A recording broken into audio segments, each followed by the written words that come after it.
Coming up on Thunder Insider, Scott Brooks has utilized his depth to its fullest this season. Hear why different players have stayed prepared for their time to shine. He wants guys that really work hard. He wants guys that will always help the team and who are always is willing to do what's better for the team. Plus, Royale Ivey continues to inspire and spark his teammates. We take a closer look at how the veteran guard's hustle is rubbing off on others. And the Rolling Thunder book bus keeps on rolling. Reggie Jackson and Ryan Reed made a special stop this week to visit with some students. We've got all that, and Steeley fills us in on Military Appreciation Night. Stay tuned, Thunder Insider gets started right now.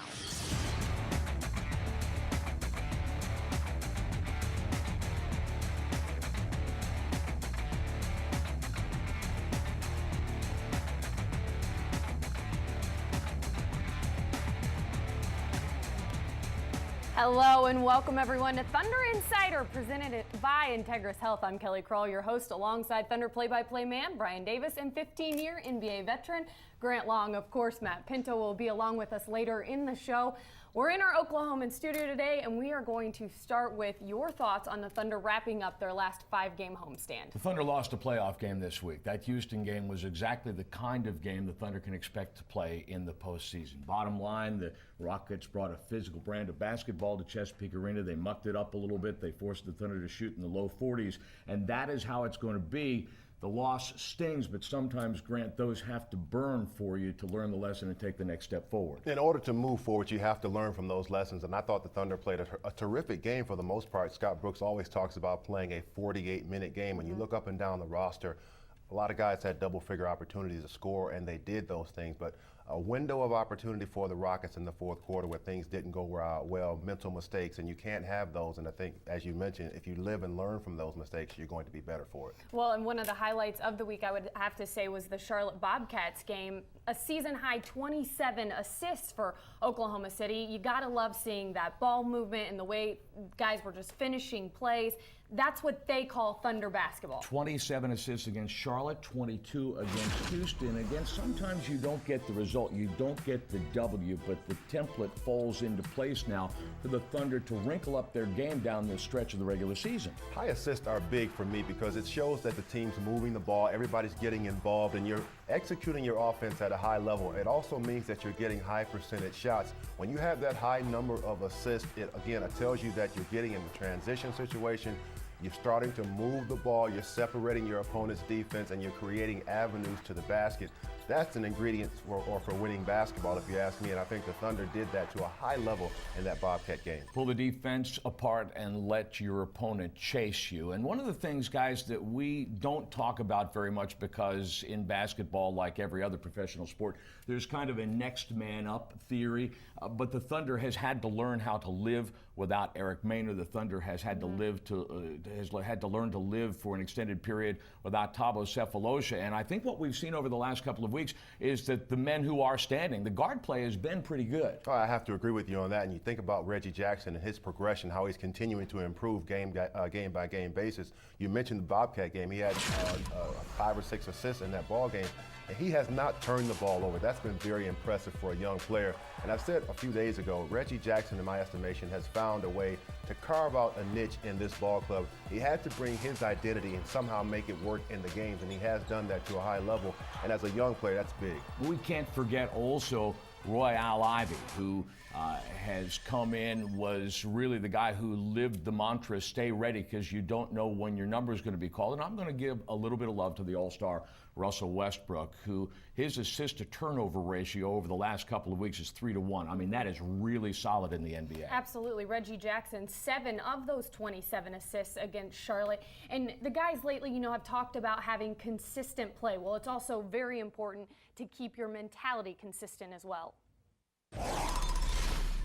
I think going into every single game, we go out there and play our mindset that do whatever we do. As far as defensively, getting stops, really controlling the paint, containing penetration, and offensively moving the ball, getting open shots. So I think going into that mindset every single game is something that we can control no matter who we play. at the beginning of the season, we heard how important depth was going to be, and we've certainly seen head coach Scott Brooks go deep into his lineup. Guys like Royale Ivey, Cole Aldridge have all come in, provided very productive minutes, and it's that's given them the success and being prepared, all of those players, to go in at any point in time. Well, we've hit on this before, Kelly, and I think the fact that this roster is built to go and to go in for the long haul. When you pull or you push the right buttons, you're going to have guys that are going to come off your bench and be productive, and that's a credit to how this team has been assembled. You have to be able to, when you have injuries, when you have people that aren't playing as well, you have to be able to pull somebody from that bench and they come in and be productive. And you mentioned those guys, and they've all been, matter of fact, very productive in the games. Cole Aldridge comes to mind because when he comes in, he's a big-time presence in the paint area. He's a low-post player that has an array of moves in the low post when you throw him the ball. Just like Nazir Muhammad says, repeat after me, 3 deep at every position. I was going to say also, he also says how repetition can be so important to finding that consistency, and certainly that's what these guys do. They prepare the same way day in and day out to be ready to go. Aldridge sets the screen. Jackson gets past Mullins, tees up Royale with the three. Royale is one of the most professional players I've ever been around. He's always about the team. He's always cheering for guys. He's always in the players' ears. He wants guys that really work hard. He wants guys that will always help the team and who are always is willing to do what's better for the team. Ivey with the steal. You see one person working so hard, diving for loose balls, doing whatever he can. He's giving hard fouls. It just kind of everybody feeds off that, and then it looks like we all just wake up and we turn it on as a team. And his role is to help us in practice first and foremost until he gets an opportunity to play. I've been in that role many times, and it's important to challenge your starters, challenge the guys that are playing ahead of you. You always have to work hard, you always have to make sure you control yourself. You can't get down and you can't get mad about things that you can't control. By doing that, you give yourself an opportunity to play well when you get an opportunity. It always happens sooner or later. You always will get a chance. I guess that's my experience. That's what I bring to the team, a toughness, just playing hard and doing the little things, the intangibles, bringing energy and, trying to stop my guy from scoring and just allowing my teammates to feed off my energy. His toughest shot of the night, and Ivey with the steal and a putback. He's always here early and late and gets work done. He helps us out when we need extra help on guarding Kevin, one-on-one after practice. He never ever complains. He's a winner. He's a guy that every coach wants on their team, and we're lucky to have him. Ivey, well, we'll take that, make it a Royale with cheese. Ahead on Thunder Insider. One thing when you're as athletic as our team is, as far as at a lot of position, guys tend to just try to go out jump people and get the rebound instead of just just boxing out, fighting for position. This is Lazar Hayward, and you're watching Thunder Insider. We welcome in the radio voice of Thunder basketball now, Matt Pinto. And Matt, the stats don't always tell the story of a game, but when it comes to the Thunder's rebounding category, it seems like a pretty good indicator. Oklahoma City 19-2 when they out-rebound their opponent, and recently we've also seen how offensive boards play so much of a role in that. Well, in both regards, Kelly, both from a defensive rebounding standpoint, you want to minimize the extended possessions that a team has against you. And on the flip side, Grant, with guys like Serge Ibaka and Nazir Muhammad and Nick Collison, they seem to have a knack for extending possessions for the Thunder, and that's significant in the flow of a game. When you have more shots than the opposition, or vice versa, it really tilts the table. Oh, absolutely, and one of my mantras is that if you can control the glass, you essentially control the basketball game. And for the Thunder, I think, and this is an issue that is very delicate, but we have to at least address it. The fact that they are giving up a lot of offensive rebounds lately is something that Scott Brooks and the team has to address, and I think they will going forward. There is about 23 or 24 games left in the season,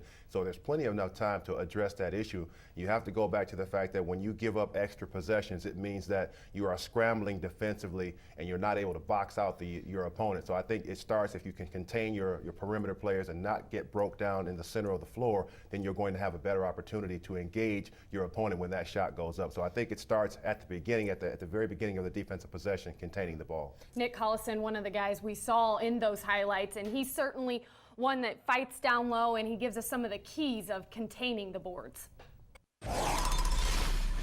It's just anticipation and effort, I think. That's what offensive rebounding is about, is more in being ready to anticipate the ball coming off the rim and then actually going to get it. It's one of the weaknesses that we've addressed and talked about, but we have, I think, improved lately. But we have to focus on rebounding. One thing when you're as athletic as our team is, as far as at a lot of position, guys tend to just try to go out jump people and get the rebound instead of just, just boxing out, fighting for position. When we are all engaged in hitting people and rebounding together, rebounding is always important. Certainly an area the Thunder will look to improve on, and with just 66 games this season, it seems like every stretch of the season has been important. Get out of the gates early, finish strong before the All-Star break, and just this week, James Harden, with 20-plus games remaining, said this is a time where the Thunder has to come together, build defensive chemistry, and get into a groove as they hit this last stretch before postseason. Well, it's so important, and the caliber of competition elevates for this team from this point forward over the next couple of weeks, and they've got to really elevate their own play. It's not been as consistent as Scott Brooks would like since the All-Star break in terms of the full 48 minutes, and Grant, it's imperative that shift now, because when you look at the upcoming opponents, Denver, Portland, San Antonio, Miami, and Chicago, not too far down the road, that's some high grass. Well, outside of winning, that's obviously the most important thing in this stretch of games, but what teams are doing, the good teams I should say, what they're doing is they're shoring up all of their deficiencies, and they're getting ready for the postseason, and that's what you have to start preparing for. You've got to start making sure that you're not making the same mistakes now that you made in December and in the beginning of the season. So this is the opportunity to clean up some of those things. Plenty of time left, but this is the opportunity, like I said, you start making those things go away. This is where I think the guys have talked so much about consistency and finding that consistent play game in, game out, so they aren't energy-wise all over the place. Royale Ivey, one of the many veterans helping define this team's identity right now, and you can't say enough about the good things he's doing for the team. It's his energy level. Once he steps on the floor, it's just all of his teammates feel that, and it's just overflowing. You can see it. Well, he legitimately plays every possession as if it were his last. Now, coaches preach that all the time. That's what I need from you. But when a guy's playing 35, 40 minutes, that's an unreasonable demand. For a guy like Royale Ivey, Grant, who doesn't know how many minutes he'll get night to night or if he'll get any playing time, he brings it every day in practice. He brings it defensively, knocks down the corner three on occasion on the offensive end. Guys love to play with him because of that. He infuses energy every time he steps on the court. And you mentioned the word energy, and I think that's exactly what he provides. And when this team is playing at a level and Scott Brooks wants more out of them and they can't seem to find that energy level, if you put Royale Ivey in the ballgame, he will actually show you the level in which you need to be playing at, which is why a veteran player like himself is so valuable to this team. And as I mentioned, going forward, you need to know exactly how you're going to go and how you're going to play in the playoffs. And Royale Ivey is one of those guys who can be a barometer as to what kind of energy level you need to play at and how you can be consistent with that level of energy. He does seem to find a way, it seems, to dig a little deeper on that defensive end, and his hustle definitely rubbing off on his teammates. Ahead on Thunder Insider. We just basically helped them and asked them what kind of books they like to read and stuff, and we had all the books sorted out, so we just basically went ahead and just picked a couple books that they'll like and signed it for them. Welcome back to Thunder Insider. Before a recent 66ers game, the Tulsa Police Department and the Tulsa Fire Department hosted a charity basketball game at the Convention Center. The proceeds raised from the ticket sales for this event were donated to different charities, a great entertainment for a terrific cause. It was a charity game between us and the Tulsa Fire Department. It was great. We try to do this once a year, play for some charity. This was probably the biggest one we've had. We played at the BOK Center one year, but there was a lot more people here today than there was that time. But it's just good to get all the guys together. Everyone works different shifts, so a lot of the guys we don't see on a regular basis. And it's just fun to see your friends that you haven't seen in a while and get with the firefighters and have some good competition. It's just about guys getting together and enjoying each other, fellowship with us and the police department. It's not, we don't get to do this very often, get together and just, camaraderie between guys who are here trying to keep the city safe. And then, for a good cause, for MDA, something that we hold near and dear to our hearts. That's why we get out of every year and get on the corners and fill the boot. So.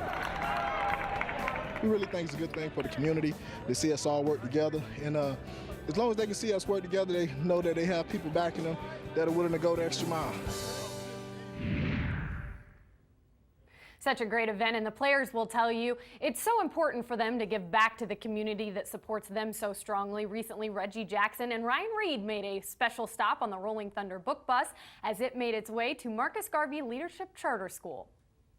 I think for our kids, they of course look up to a lot of the athletes, and so for them to say, oh wow, there's a Thunder player that cares enough to come out here, bring the bus, there's books that we get to choose, that we get to read, that we get this autograph, I think it motivates them. We have several reading programs here, but probably none of them will have the impact that this event today is having on the kids. So Reggie, sign your book for you, okay? Let him sign it. Some of them was real shy, so you just have to really talk to them, you know, be friendly with them, and, you know, just interact with them as far as like telling them your name and ask them their name, and we just basically help them and ask them what kind of books they like to read and stuff. And, you know, we had all the books sorted out, so we just basically went ahead and just pick a couple books that they'll like and sign it for them. Many of my students are aspiring NBA players, and when they have somebody playing in the NBA come over and tell them how reading is important, it definitely reinforces what we teach here at the school. We never had it. Some of us guys never had it, but as far as like giving back and all the kids, you know, when they come on the bus, they know your name and stuff like that. So it's basically like, you know, they watch you, so why not come out?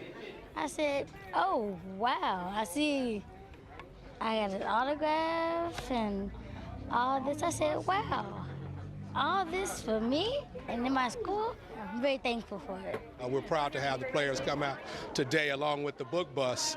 It's giving our kids an opportunity to, at the same time, they talk a lot about the players, but this time they get a chance to see them. At the same time, they get something out of it as well as getting some education. Everybody say, "Go Thunder!"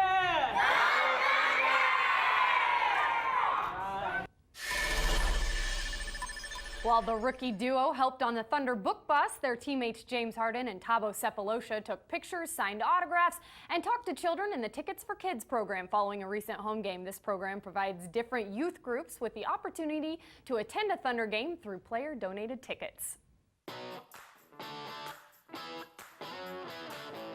Today we had the opportunity to bring some kids to the Thunder game, and they've had a great time. The game was great because it was my first time, and I got to see all the players in person instead of on TV, and it was a pretty cool game. It's real great that the kids can see someone who's been successful. When we're constantly pounding about success and always saying if you work hard, you can be successful and achieve your dream, and these guys were able to tell the kids that they worked hard and they actually achieved their dream. Taking time to spend time with kids, which shows they have a true heart for what's going on in this community and the kids in this community. So I love it. First of all, I like to help kids like that. I think they're all fan of the Thunder. And not everybody can afford a ticket to come to a game. And I just want for them to have a chance to come and be excited by the game and come and cheer us on. So it's fun for them and for us. This is an awesome opportunity for our kids and our program. They're excited. They get to come out. They get to be mentored. They get to be a part of the nightlife of Oklahoma City in a positive way. Where I come from, it's just to give back. I never had the opportunity to be invited to an NBA basketball game when I was younger, or whatever the case may be. So it feels good just to have these kids come to games and watch an experience like this. Like I said, these are some great kids, and I'm just happy to be a part of them. Ahead on Thunder Insider. And to be recognized for that, just from, it means a lot to us just to have somebody pat you on the back, shake your hand, and go, hey, thank you for what you did. Hey, Thunder fans, it's members of HHC 45th BSTV. This is Master Sergeant Armstrong, assigned with the ISAF headquarters here in Kabul, Afghanistan. This is Sergeant Robinson with Charlie Company 700 BSV, 45th IBCT, here in Squadron, Afghanistan. Hey, Thunder fans, this is Master Sergeant Williams, assigned to ISAF headquarters, Kabul, Afghanistan. Hi, this is CW2 Jim Gormley, Task Force Thunderbird, from Fogger, Merrifield, Afghanistan. Bring the thunder! Bring the thunder! Bring the thunder! Bring the thunder! Bring the thunder! Bring the thunder! Don't forget, Thunder fans, to take part in our Watch and Win contest this season. Not only do you have a chance to win tickets to an upcoming home game, but you are also automatically entered to win a trip to see the Thunder take on the Lakers in LA. Just visit thunder.nba.com and enter the code above, or text the code to 68278 for your chance to win. Earlier this week, the Thunder Houston contest provided a perfect setting at the Chesapeake Arena for Oklahoma City to host its 4th annual Military Appreciation Night. In this week's Stealing the Mic, the Sports Animal's Mike Steeley fills us in on all the evening's special events. Every night, local basketball fans come to Chesapeake Arena to celebrate a team that shows up, gets the job done, does things the right way, and works together as a team. But tonight, we're also talking about the members of our military. You get the general idea, right? It's Military Appreciation Night.